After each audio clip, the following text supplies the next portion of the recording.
Bago ang lahat, luma muna. Opisyal na maglalaban ang Brooklyn Nets at Milwaukee Bucks sa second round ng playoffs. Ito ay matapos tapusin ng Nets ang series nila kontra sa Celtics sa score na 123-109.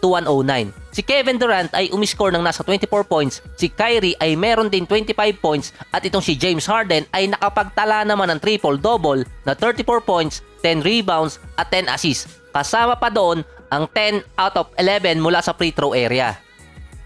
Sa Boston naman, si Jason Tatum ay nakapagtala ng 32 points, si Evan Fournier ay meron namang 18 points, si Kemba ay hindi ulit naglaro sa Game 5. Sinasabi din na parang kulang na ang effort ng Boston nung Game 5, lalo na nung makita na makakuha ng isang wide open dunk itong si James Harden. Para kasing pinabayaan na lang ng Boston yon kahit second quarter pa lang. Sa series na yun ay hindi nakitang naglaro si DeAndre Jordan na mula May 9 pa nga. So dati naglabas na ng report na si Blake Griffin talaga ang ipapalit sa posisyon niya. At ngayon nasa ilang linggo na rin ay hindi pa nakikita naglalaro nga ito si DeAndre Jordan.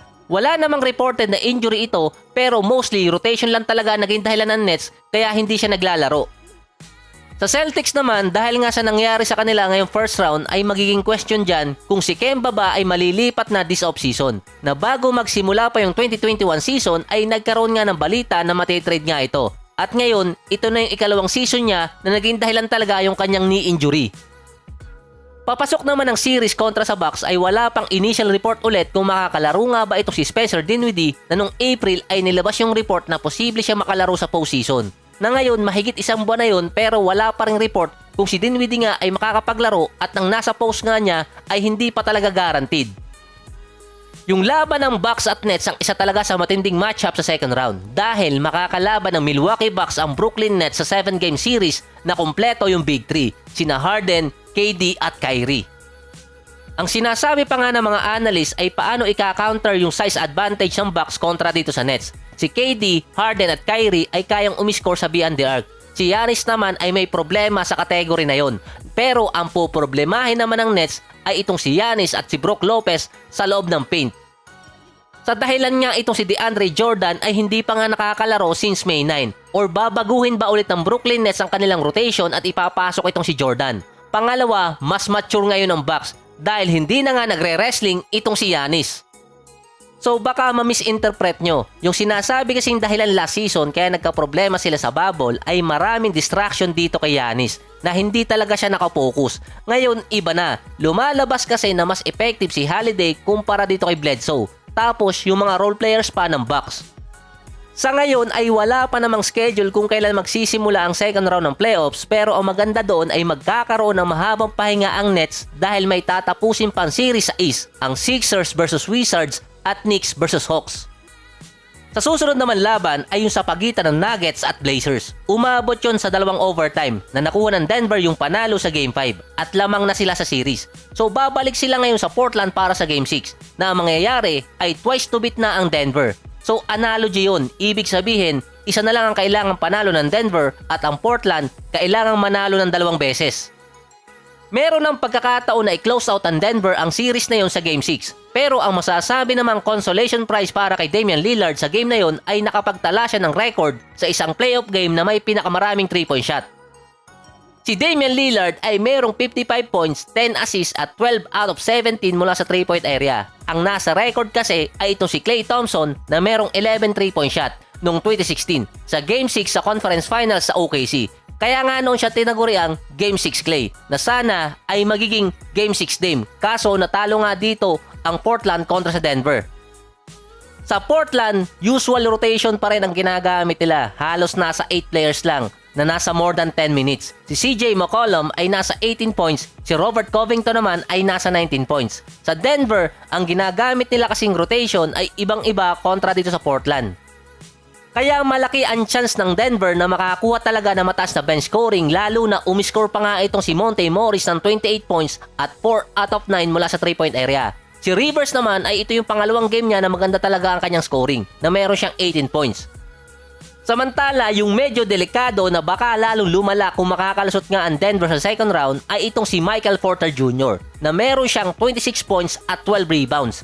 So si MPJ kasi ay isang malaking advantage para sa Denver dahil sa kanyang height na 6'10 na kayang umiscore sa iba-ibang part ng floor, mid-range, sa loob ng paint, dribble drive at kahit sa 3-point area. Si Nikola Jokic naman ay nasa composure pa rin na merong 38 points, 11 rebounds at 9 assists. Yun kasi ang makikitang difference sa Portland at Nuggets.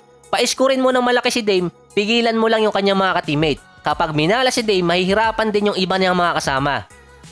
Ang total assist kasi ng game na yun ay 33-25. Lamang ng malaki ang Denver noon kumpara sa Portland. 4 na players pa ng Nuggets ang merong 4 or higit pang assist. So ball rotation agad ang makikita kung ibabase natin sa stats. Ibang factor pa yung defense dahil yung ibang mga bagay ay hindi mo talaga makikita basta-basta sa stats kung titingnan lang yung blocks at steal. Sa laban naman sa pagitan ng Lakers at Suns ay hindi nga naglaro itong si Anthony Davis dahil sa kanyang injury. Sa umpisa naman ng game ay maganda ang start ng Lakers na meron dalawang senaryo doon. Una, naging point guard si LeBron ng ilang mga plays. Tapos nakapagpasok sila ng isang 3-point shot pa.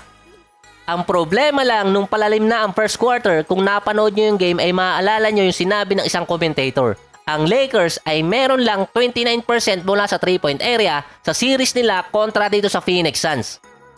Maganda ang panimula nila na ipasok nila yung unang tira nila mula sa beyond the arc. Pero nung umarangkada na ang Phoenix Suns na nagkaroon nga dito ang Lakers ng 10-5, ang isa pang komento ng announcer doon ay bakit tira ng tira agad si LeBron sa early part ng game na kalimitan ay second quarter hanggang fourth talaga siya bumibitaw. Ando na tayo na wala nga si Anthony Davis at kailangan ng double time ni LeBron. Pero ang problema kasi doon, sinabi nga ng isa sa mga commentator na 29% ang Lakers sa 3-point area. Halos labas kasi sila tumitira nung early part ng game. Hanggang sa makalamangan na malaki ang Phoenix Suns. Ang maalala pa nga nung second quarter, ang Phoenix Suns ay nagkaroon ng 32-10 run. Lumamang sila ng 30 points agad nung second half pa lang. So doon masasabing tapos na agad yung game na yun. Si LeBron ay merong 7 points nung first half at nasa 3 out of 10 mula sa field. Kung titingnan pa natin yung kanilang field goals, 15 out of 39 na yun ay galing nga sa 3-point area.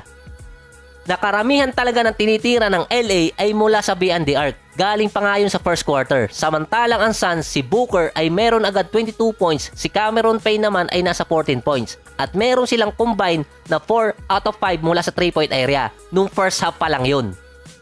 Na ang total ng Phoenix Suns noon ay 8 out of 18 sa category na yon. Na sinasabi nga kanina ng commentator ay hindi 3-point shooting team ang Lakers sa series na yon. Pero yun pa rin ang ginawang plays nila. Yung second half kasi ng game na yon ay halos garbage time na talaga. Yung iba pang ang possession doon, yung nasa 5 sunod, ay puro 3-point shot na lang ang tinitira ng Lakers bago pa lumabas si CP3 dahil nga nagkaroon sila ng collision kanina ni Wesley Matthews.